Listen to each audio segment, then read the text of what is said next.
What is up, my cinematic queens and Frontline fanatics? Welcome back to the film Frontline. I am so ready to dive into today's topic because we are talking about a brand new animated adventure that is trying to make a massive splash at the box office. We are looking at the new feature adaptation of the beloved children's book phenomenon, The Pout-Pout Fish. Grab your iced coffees, get comfortable, and let's talk about whether this oceanic road trip is serving main character energy or if it's completely sinking in its own flop era. First of all, we have to talk about the pipeline from picture book to the big screen. Adapting Deborah Deason's wildly popular book series into a 90-minute movie is a huge swing. The industry implication here is major because Hollywood is constantly trying to find the next big family franchise that can print money the way Illumination or Pixar does. But taking a very simple, rhyme-heavy story and stretching it into a feature-length narrative requires serious heavy lifting in the writer's room. The story follows Mr. Fish, a famously grumpy ocean pout who accidentally destroys the home of a highly energetic, leafy sea dragon named Pip. To fix it before Pip's 400 siblings get home, they have to go on a literal road trip across the ocean to find a mythical wish-granting fish named Shimmer. Now, let's talk about the absolute heavy hitters in the voice booth, because the casting directors fully understood the assignment. Nick Offerman voices Mr. Fish, and honestly, it is the most perfect, iconic casting choice of the year. He is giving ultimate grumpy black cat energy. We already know Offerman is the king of the deadpan, reluctant father figure. He is basically giving us Ron Swanson under the sea.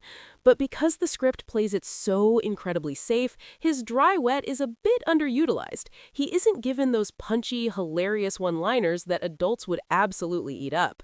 On the flip side, we have Nina Oyama voicing Pip, and she is bringing pure, unadulterated golden retriever energy to the mix.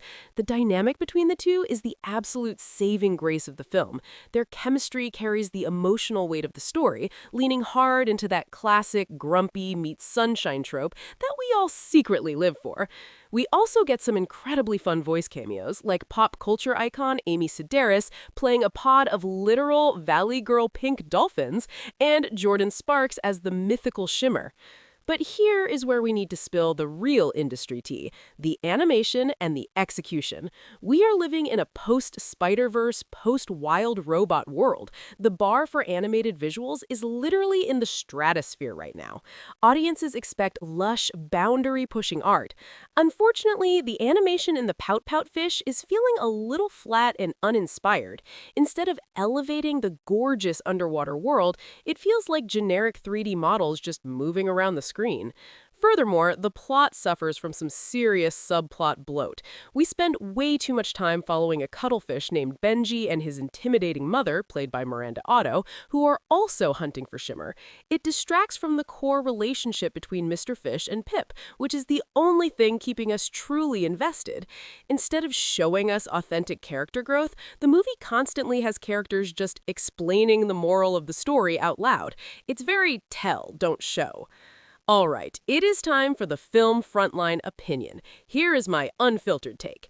If you are an adult looking for that dual-layered, emotionally devastating Pixar masterpiece that will leave you crying in the theater, this is not your movie. It is incredibly straightforward, playing it super safe with very basic humor that won't exactly live rent-free in your mind. However, we have to remember who the target audience actually is. For the little ones, this is a totally wholesome, cute, and safe watch that teaches some really valuable lessons about friendship, confidence, and letting people into your life. It is not going to change the hierarchy of cinema, but Nick Offerman's voice acting alone makes it watchable if you are on babysitting duty. Now, I want to hear from all of you. Do you think Hollywood needs to seriously step up its animation game for kids' movies? Or are we just totally spoiled by all the recent visual masterpieces? Sound off in the comments below. I will be reading all of your hot takes. And if you loved this deep dive, do not forget to smash that subscribe button, turn on notifications, and join the Film Frontline family so you never miss out on the latest movie breakdowns. Until next time, stay confident, stay cinematic, and I will see you in the next video.